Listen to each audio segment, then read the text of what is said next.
وإذا سألك عبادي عني، لم يقل الله فقل إني قريب، بل قال فإني قريب. الله لم يرد أن يجعل بينك وبينه وساطة، بل هو قريب، دلالة على القرب وزيادة القرب. فإني قريب أجيب دعوة الداع. إمتى؟ بعد ساعة، بعد سنة، بعد سنتين. أجيب دعوة الداع إذا دعان. في نفس اللحظة ربنا بيستجيب، في نفس اللحظة، في وقت الدعاء. أجيب دعوة الداع، لم يسكت، بل قال دعوة الداع إذا دعان. فليستجيبوا لي وليؤمنوا بي. ياه، عشان كده انت لازم تدعي ربنا في كل حركاتك، في كل سكناتك، في أي أمر في حياتك. ارفع ايدك لربنا وقول له يا رب. أقرب الناس ليك، ربنا أقرب شيء إليك، أقرب إليك من حبل الوريد.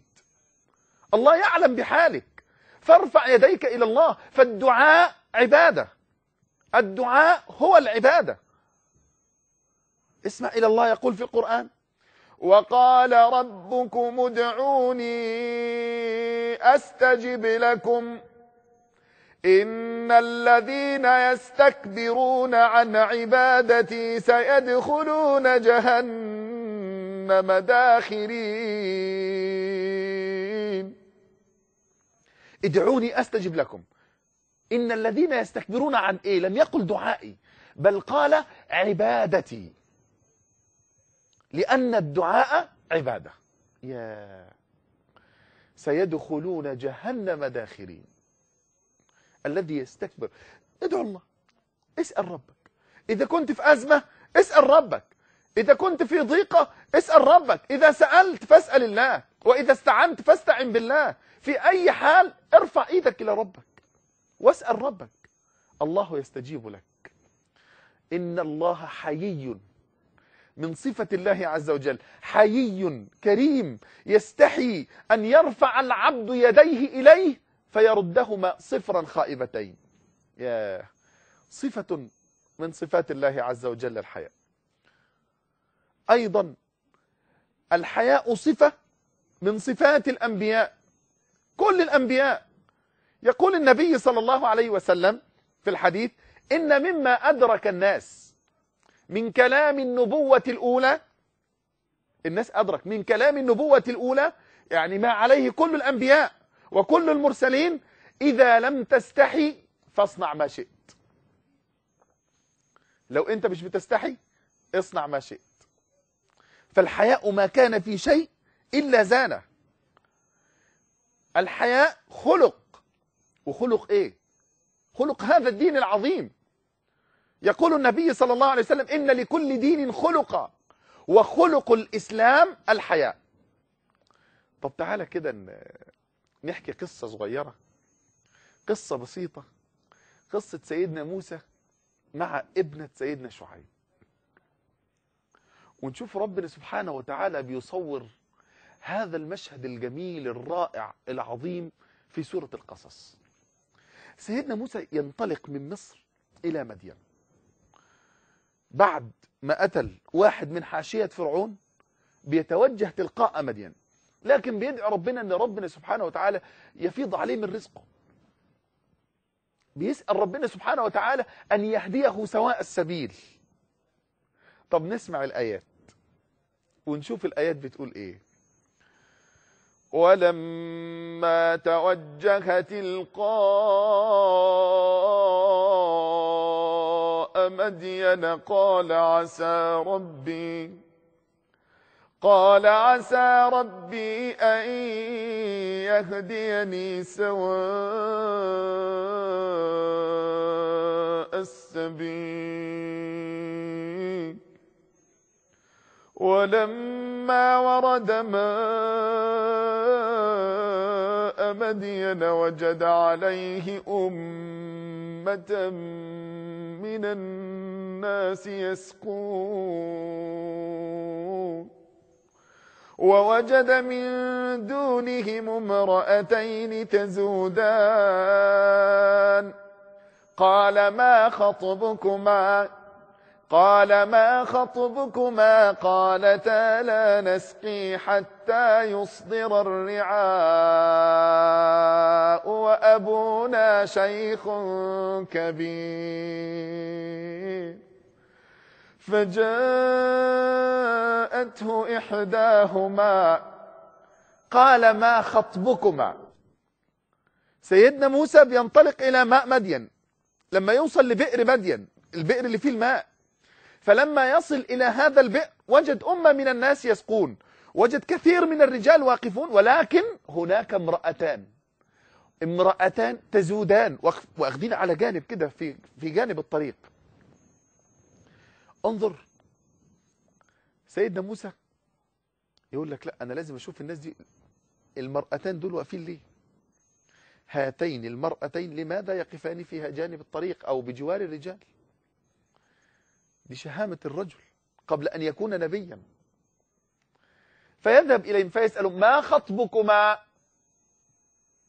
مش فتح حوار انتم منين وبلدكم ايه واسمك ايه وليك اخوات وساكنه فين، لا، ما خطبكما؟ ايه الحكايه بتاعتكم؟ هي تجيب في جمله بسيطه من كلمات قليله ولكن تحمل كل المعاني، مش محتاجه اسئله ولا حوار. قال ما خطبكما؟ ردوا عليه قالوا ايه؟ قالتا لا نسقي، احنا مستنين عايزين نسقي، حتى يصدر الرعاء، لحد ما الحجر يترفع عن البير. والسبب ان احنا جينا ان ابونا شيخ ايه؟ كبير. ابونا راجل كبير في السن لا يستطيع ان يأتي ويسقي. فسيدنا موسى يسقي لهم. اسمع بقى ربنا يكمل في القرآن. فسقى لهما ثم تولى إلى الظل فقال رب إني لما أنزلت إلي من خير فقير. بيسألهم وبعد كده يدعي ربنا. التوجه إلى الله، يتوجه إلى الله على طول، على الفور الله يستجيب. لكن الشاهد بقى في الكلام إن واحدة منهم بتيجي لسيدنا موسى تقول له أنا عايزة، إن أبي يريدك، إن أبي يدعوك. لكن جت إزاي؟ الله يصور كأن الحياء بساط وهي تمشي عليه. فيقول لي ربنا فجاءته إحداهما تمشي على استحياء،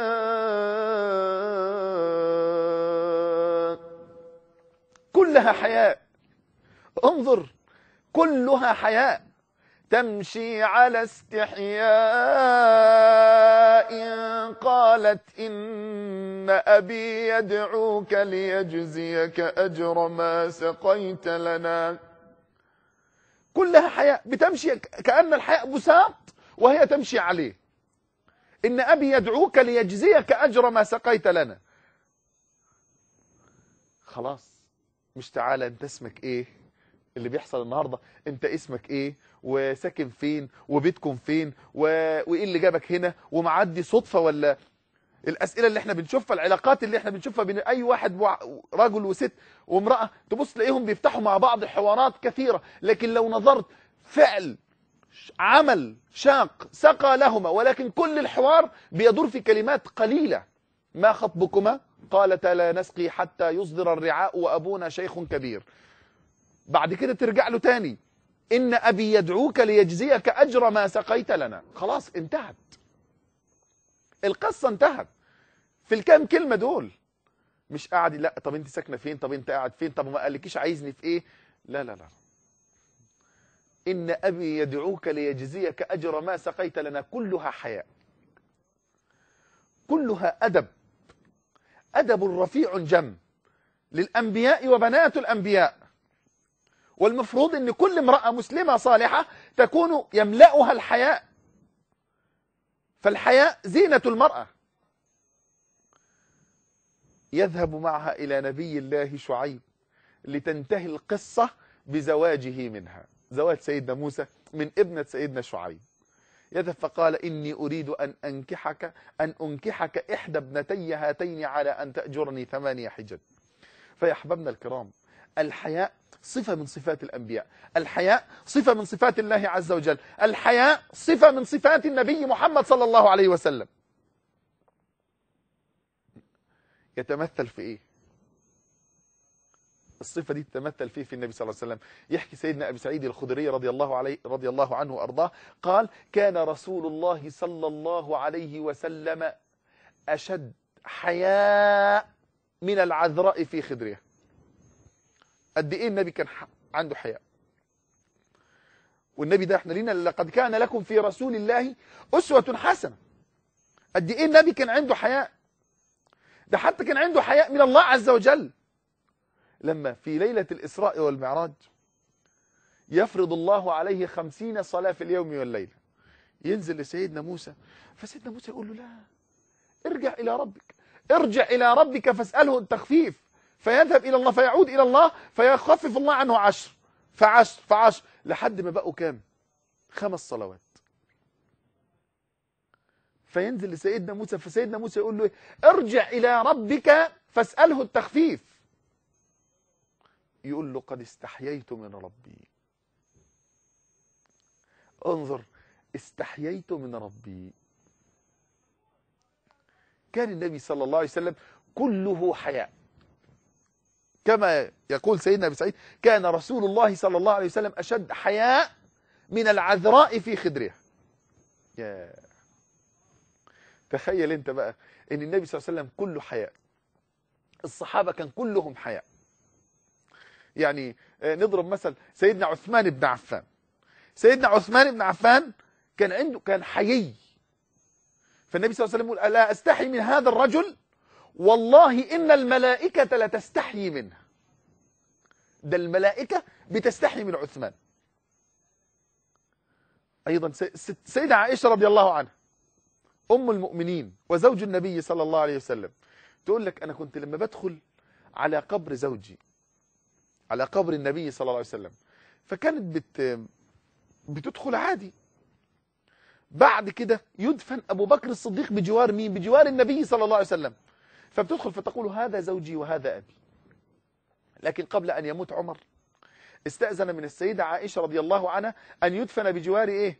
أبيها وزوجها، بجوار صاحبيه أبي بكر وسيدنا النبي صلى الله عليه وسلم. يا تعمل إيه؟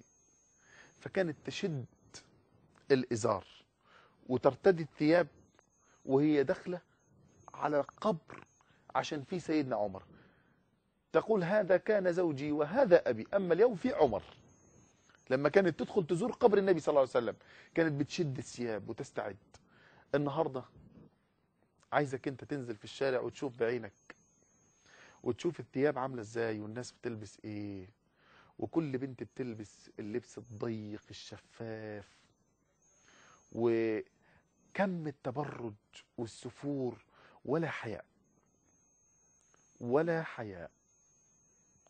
انظر إلى السيدة عائشة رضي الله عنها، سيدنا عمر ميت في قبره، ومع ذلك بتقول لك كانت تشد العباءة، تشد الثياب بتاعها عشان خاطر داخله على مكان في عمر بن الخطاب. يا الله. فكان الحياء صفة ملازمة لكل الصحابة.